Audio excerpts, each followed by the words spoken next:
Thank you very much, Mr. President, Chairman of the Board of Trustees and members of the board, administrators, faculty, students, congratulations. Now, when I was growing up over in Sumter, my dad used to say to me all the time that the first sign of a good education is good manners. So, I want all the members of this class to show how well educated you are. Stand and say thank you to your parents, your guardians, whoever foot that bill every month for you to be here. Stand up and say thank you.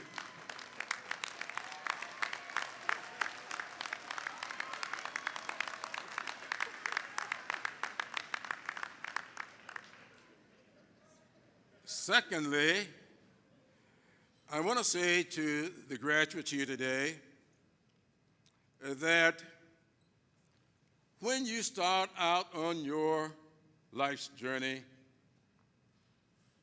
you will not always get it right. I want all of you to remember what your parents and guardians said to you time and time again. If at first you don't succeed, try and try again. Now, when I got elected to Congress, I had already lost 3 times. And a friend of mine said to me, "What are you going to do now?" You know what they say, 3 strikes and you out.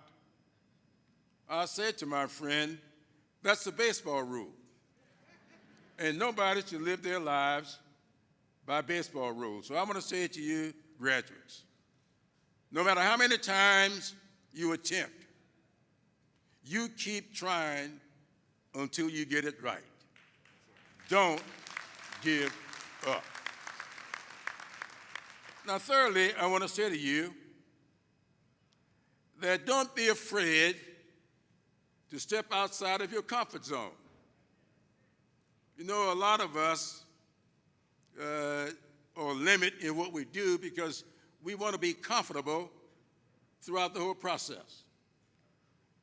I've been telling the story recently of Thomas Edison. Thomas Edison is credited with having invented the light bulb. And that's true. But he couldn't get it to work right. He was not able to get that light bulb to work right until he went up to Massachusetts and sat down with a young man named Lewis Latimer. Lewis Latimer was the son of former slaves. His parents had escaped from slavery to Boston, Massachusetts. But Lewis Latimer had invented something called a filament.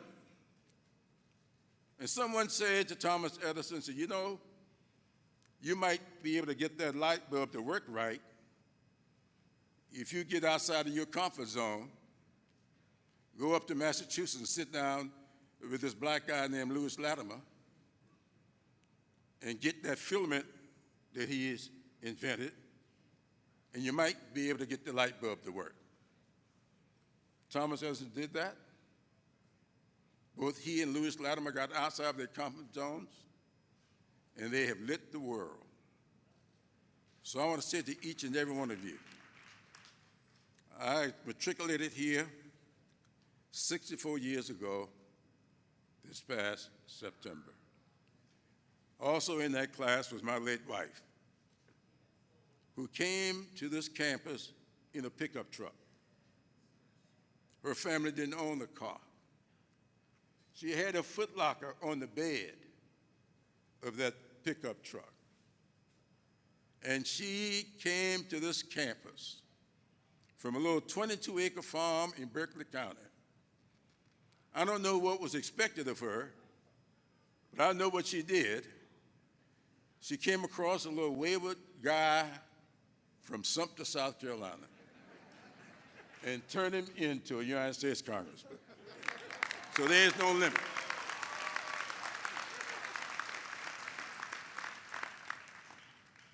Not only did she do that, but not long before she passed away, a little over 2 years ago, she said to me, if we want to succeed in this upcoming election, we had better nominate Joe Biden.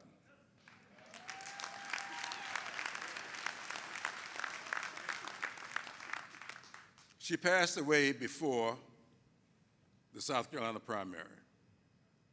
But what she said to me that night stayed on my mind. And when I looked among those 20-some-odd candidates running for the Democratic nomination, several of whom were very close friends of ours, I remembered what she said to me. And I followed her directions, just as I had for the 58 years that we were married. And so several weeks ago, I was sitting out having lunch with the new president. And he said to me, President Conyers said, I know the story of your having not marched. Why don't you consider coming and marching with the class of 2021 to celebrate the 60th anniversary of your having finished your coursework? I told him I would consider doing so. He said, and by the way, I would like for you to march and give the commencement address. I told him I would look into it. But I had something else in mind. And I went to my friend, Cedric Richmond, who is here today, with whom I'd served in Congress, and I told Cedric, I said, Cedric, I'm going to be marching with the class of 2021 to get my diploma, which I never got. Now, I want you to help me get the speaker for the commencement. I didn't tell him that I had already agreed to do it. I said, I think it would be great for me to get my degree from the President of the United States, Joe Biden.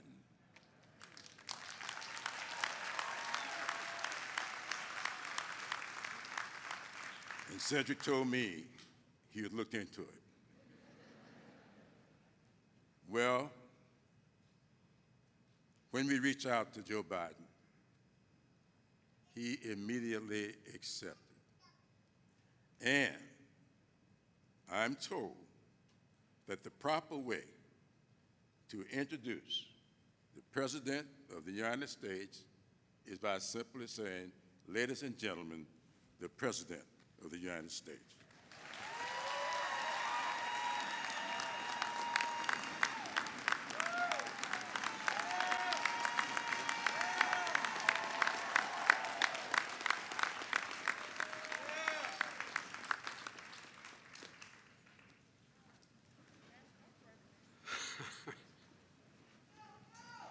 Mr. President, distinguished faculty, I learned a long time ago that if you wanted to get anything done with Jim, you went to his wife. All kidding aside, the story Jim tells is absolutely accurate. I got what we call, in my old neighborhood in Claymont, Delaware, I got shellacked in the first two primaries. And I kept saying, I'm waiting to go to South Carolina. No, I mean it sincerely, because I come from a state that has the 8th largest African-American population, and that's the source of all my support in Delaware, for real. And I got down here, and things were moving pretty slow. And I remember Miss Emily saying to me, and I heard her say it to Jim, we should be for Biden. And she's an incredible woman. I'll speak about her a little bit. But, you know, not only did we win, I think we won every single district. And I just want you to know it matters. And Jim's saying to you, you know, if you don't succeed at first, try again. Well, a lot of you have already figured out that you can do anything you want to do if you set your mind to it. But one of the things that most people don't focus on anymore is there an awful lot of people like Jim, like me, like Ms. Emily, like a lot of you, who no one expected to do something significant. I come from a family raised in a 3-bedroom split-level home with 4 kids, a dad, mom, and a grandpa. We were fine, don't get me wrong. We weren't up by our bootstraps, but we were, I guess, technically lower middle class economically. And I used to stutter really badly. And stuttering is the only thing everybody can still laugh like hell at, but it's devastating to a stutterer. If you ever saw the King's Speech, it's worth seeing. And I had trouble talking till I was well into high school. And what I was convinced that my mother would say, never bend, never bow, never kneel, never give up. Just get up. Just get up. And that's one of the things I like so much about HBCUs, which I've been part of for a long, long time. The reason I got elected in 1972 was because of an HBCU called Delaware State University. They organized for me.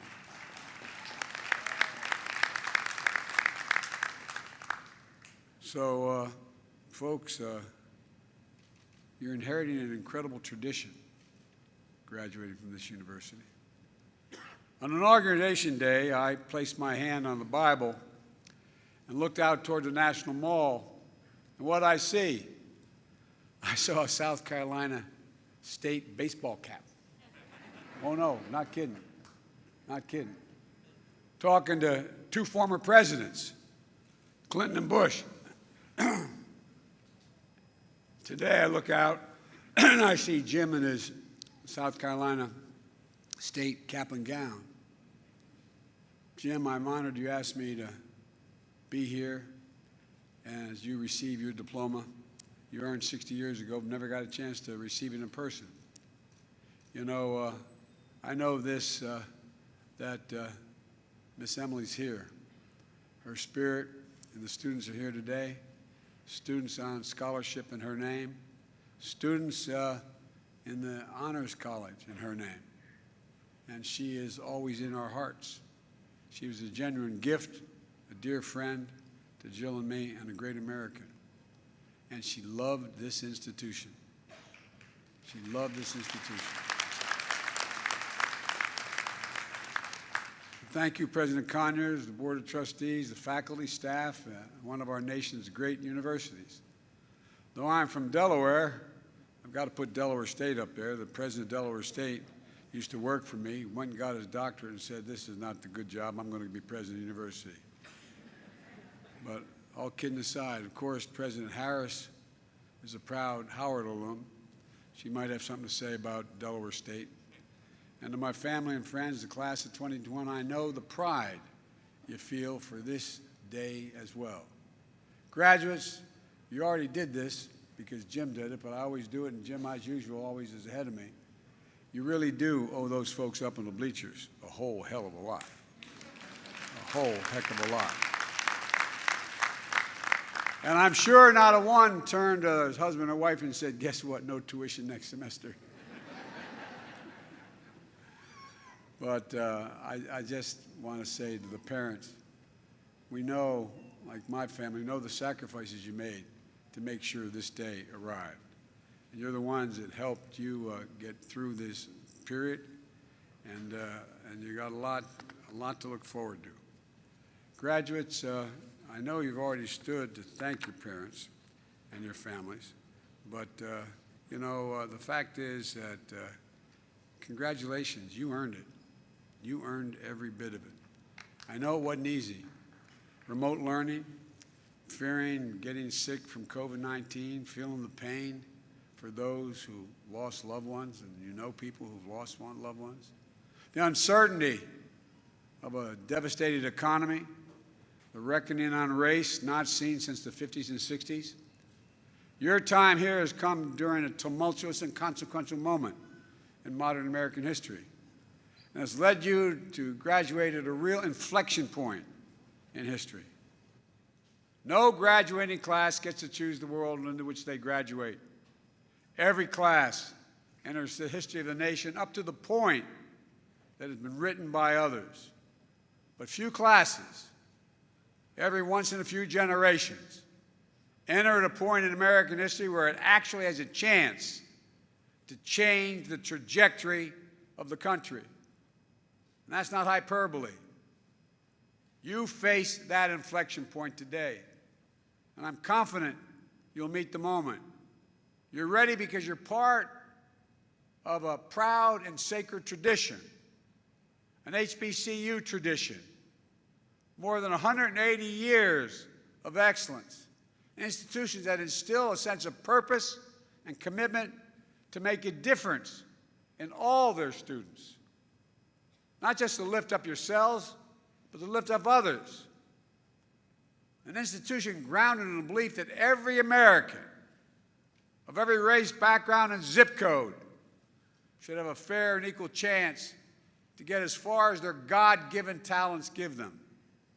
Incubators of scholars and educators, advocates and athletes, leaders of industry and entertainment, faith and medicine, arts and science, the molders of trailblazers, visionaries, and public servants. You know it. You know it better than anyone.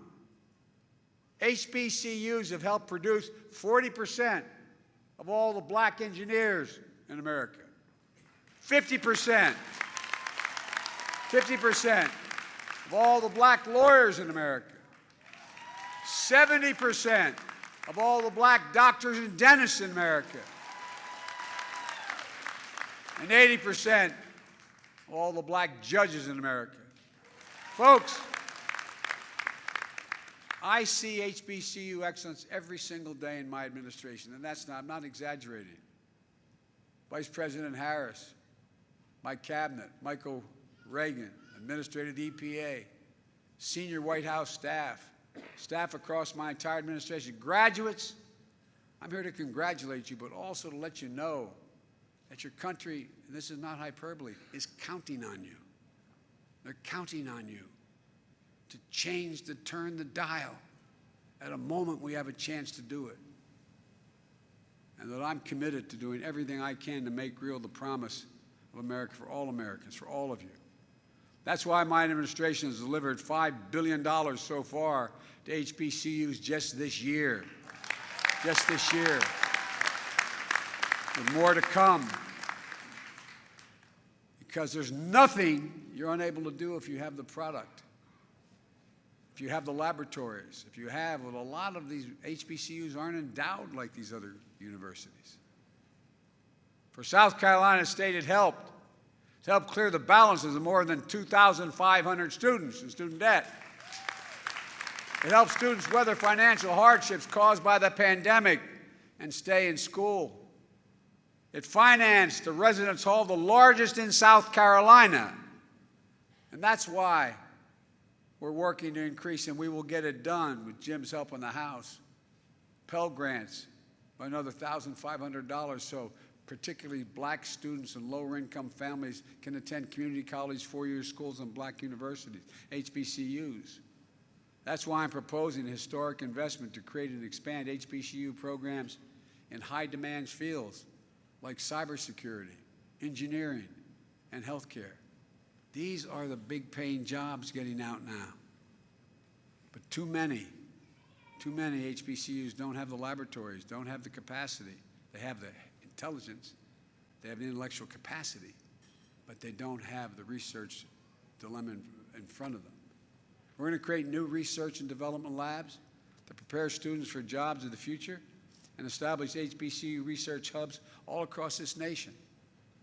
I also reestablished the President's Board of Advisors on HBCUs, led by a friend of mine, Dr. Tony Allen, the president of Delaware State University. As I said, used to work at my staff to engage the private sector to advance HBCUs, and it's beginning to happen. I think your president will tell you. Vice President Harris is in constant contact with leaders of the Divine Nine. I signed an executive order to advance HBCU excellence across the administration in everything from policies to funding. And part of that effort includes recognizing outstanding HBCU student scholars, like your student government president we just heard from, Giovanni. Congratulations. But there's always more we can do. We're going to lead the way just as Jim has led the way.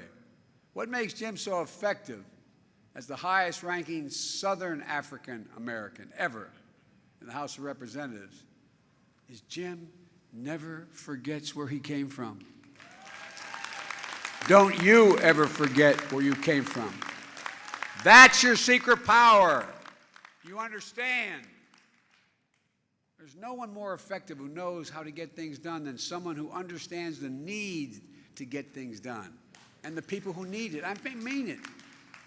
Who understands what folks are going through. That's Jim, and that's many of you, and that was me graduating years ago. With the infrastructure law I just wrote and signed into law, and that Jim did so much to pass, we're going to create better jobs for millions of people, to rebuild our roads, highways, bridges, cities, small towns, rural communities. It means more opportunities for black businessmen, black contractors, black engineers, building black communities back to where they have to be. And I mean it. So if you don't know the community, it's hard to know what it needs. It means every American, every child being able to turn on a faucet and drink clean water because we're going to rip up every lead pipe in America. And something that Jim has really championed. It means everyone should be able to access high-speed internet, urban, suburban, and rural. Graduates, you lived it.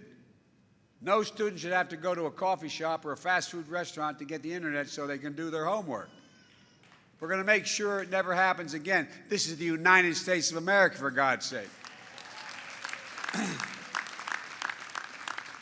And in criminal justice reform, we need it from top to bottom. I believe we need judges who understand the experience of the people where they come from. That's why I'm proud I appointed more black women to the federal bench and the circuit courts, and more former public defenders to the bench than any administration in American history. The previous record was 3 black women in 8 years. We've confirmed 4 in less than 8 months, and there's more we can do. There will be lawyers and judges who will be in charge, who understand real people and the needs of people. On police reform, I share the frustration, and I know the family well, George Family Justice Act and Policing Act. I know the family well. It's not been passed in the Senate, but the fight's not over. Despite Republican obstructionism in this bill, we've made changes to the federal law enforcement policies that I have the ability to do with a stroke of a pen. The Justice Department has banned chokeholds, restricted no-knock warrants, required federal agents to wear and activate body cameras. It also ending the Justice Department's use of private prisons, rescinding previous administration requirements that U.S. attorneys seek the harshest penalties. The Justice Department has opened a pattern and practice investigation into systemic misconduct of police departments in Phoenix, Louisville, Minneapolis, Mount Vernon, New York. But we're just getting started. This administration is going to continue to fight for meaningful police reform in Congress and through additional executive actions. And you will be our next generation of elected officials, police chiefs, civil rights leaders, leading the way. See what just happened in New York City? First black woman head of the police department.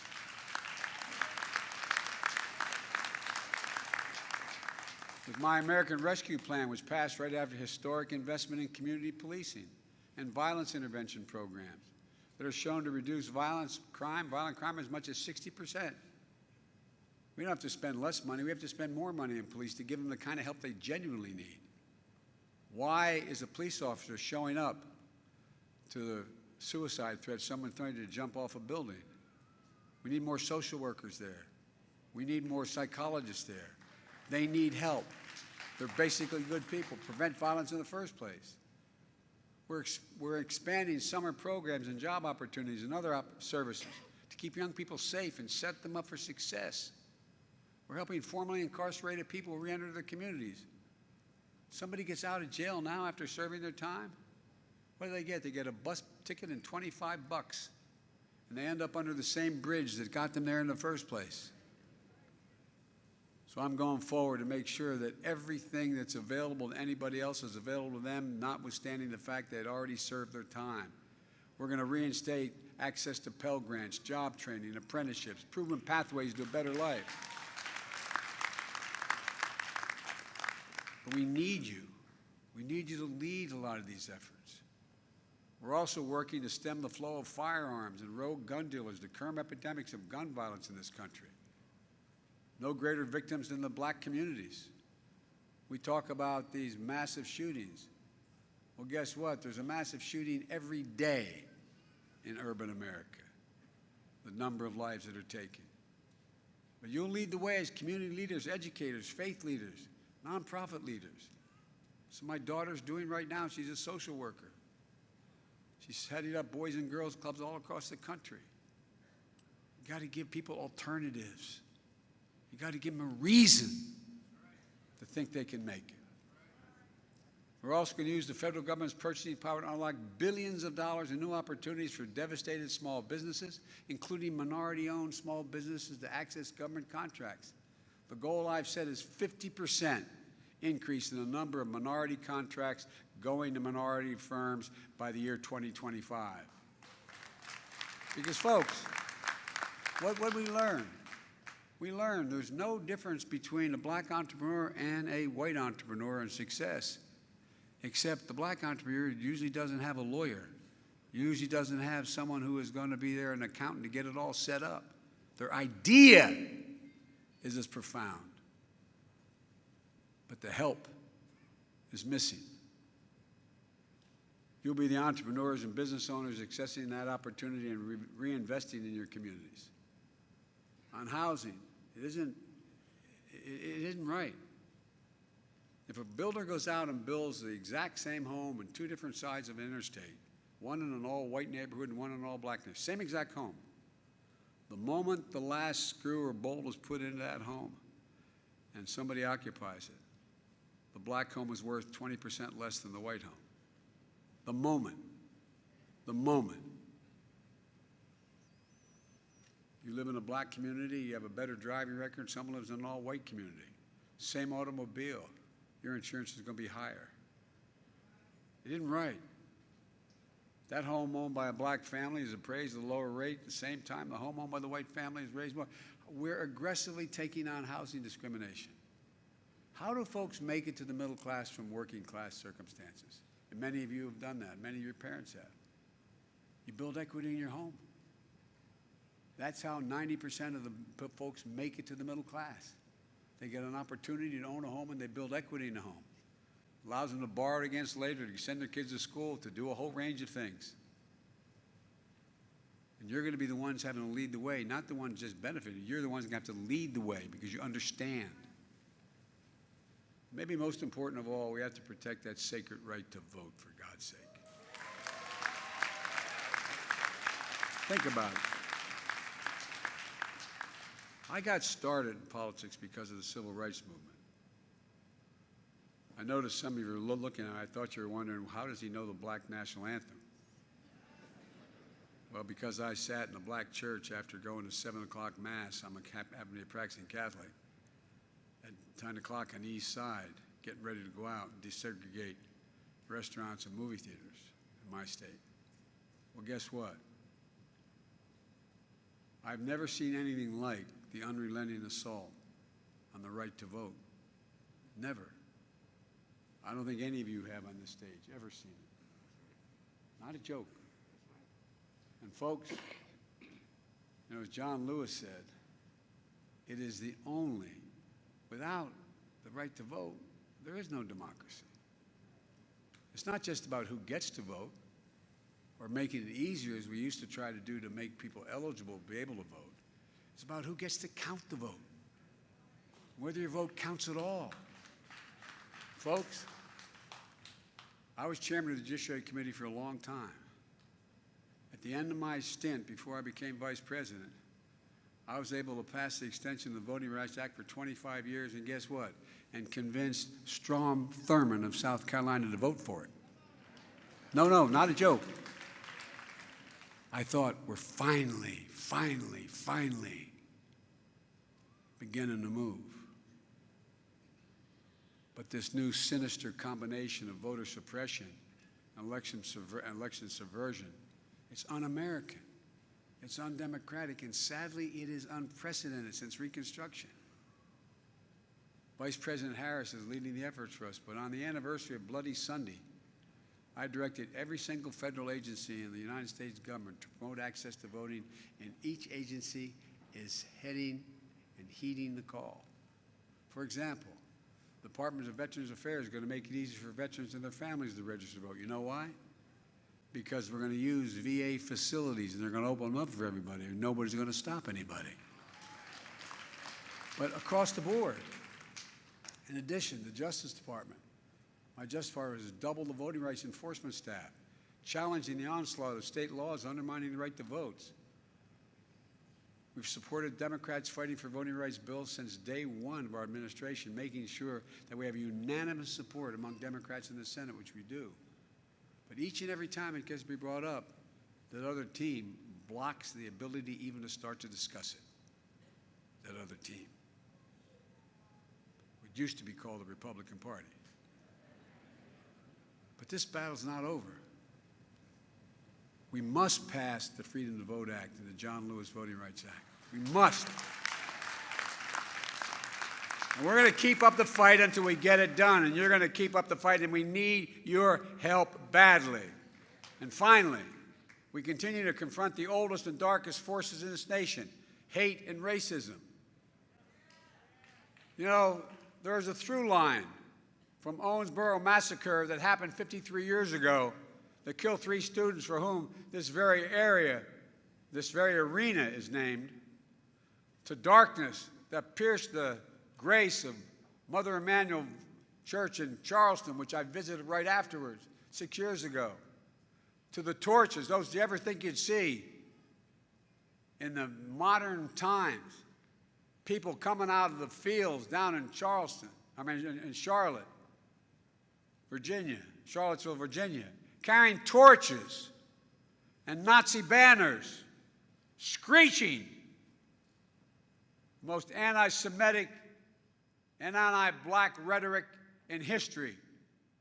Hundreds and hundreds of them. And when asked, the guy who had this job before, when asked what he thought about it, he said, well, there's some very good people there. Hell, very good people. They're racist, they're fascist. And folks, that was 4 years ago. I never thought I'd see that in my career. The violent and deadly insurrection on Capitol Hill 11 months ago on January the 6th. I'm going to say something self-serving. I'm supposed to know an awful lot about foreign policy. I've known every major world leader in the last 40 years. I've spoken to over 140 heads of state since I've become president. You know what they'll ask me? Is America going to be all right?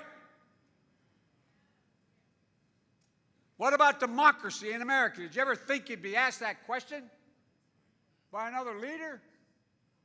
I'm not exaggerating, gentlemen.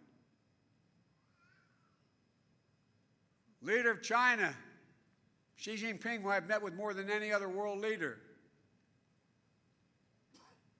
and Putin, both are very straightforward. Say democracies can't function in the 21st century because things are too complicated. They move too fast in time to get a consensus, which democracies require. That's why autocracies will rule the day. Folks, this is a troublesome time, but it's a significant opportunity. Jim and I have engaged in civil rights work for our entire careers, him more consequential than me. Despite all the laws enacted through the struggles we knew we could make progress. But one of the things I thought, and Jim probably didn't, but I thought, Jim, I thought when we had some of those major victories, we'd finally crossed the threshold. But what I didn't realize is you can defeat hate, but you can't eliminate it. It just slides back under a rock. And when given oxygen by political leaders, it comes out ugly and mean as it was before. We can't give it any oxygen. We have to step on it. We have to respond to it. It's not who we are.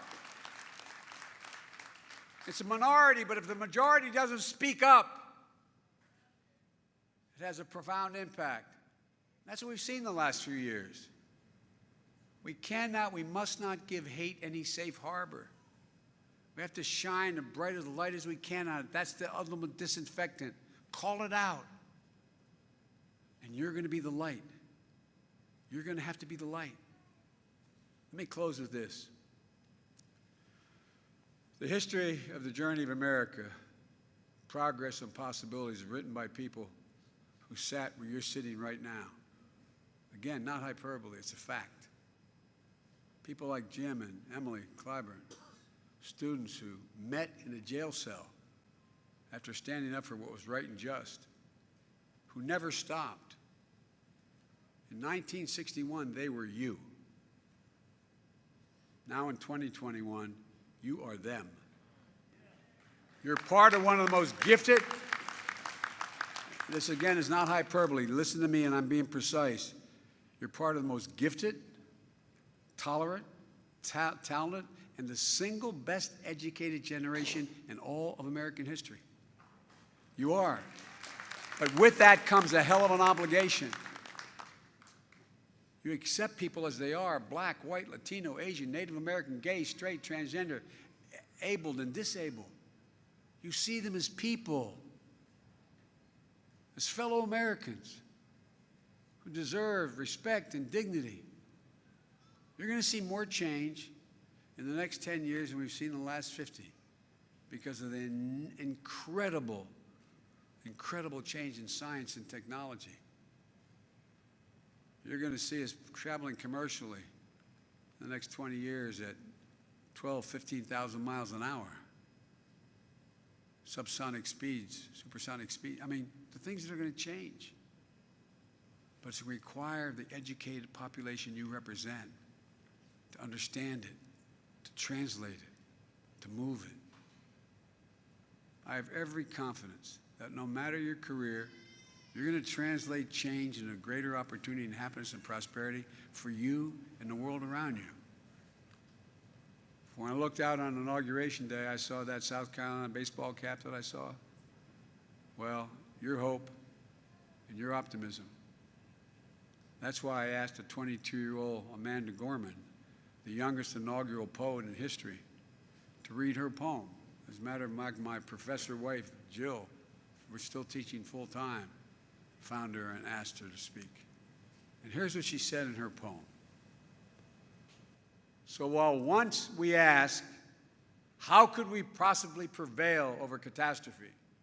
Now we assert, how could catastrophe possibly prevail over us? We'll not march back to what was, but move on to what shall be. A country that has bruised but whole, benevolent but bold, and fierce and free. That's who we are. That's who you are, the class of 2021. I'm not joking. That's us. That's America. We face that inflection point that's going to change the course of history, and I'm counting on you to meet the moment. It's an enormous opportunity, because I truly believe someone standing at a podium like this at this university 40 years from now is going to be talking about, did we meet the moment? This moment. Just like there's other moments in our history. Did we meet the moment? in World War I? Did we meet the moment? And we go down the list. It's going to determine what happens in the next 5 to 10 years. It's going to determine what it's going to look like 50 years from now. I'm counting on you. I really am. I'm not kicking off the responsibility, but I'm counting on you. Congratulations to all of you. Merry Christmas and happy holidays. And I say to the military, God bless you all, and may God protect our troops, fellas and ladies. May God protect our troops.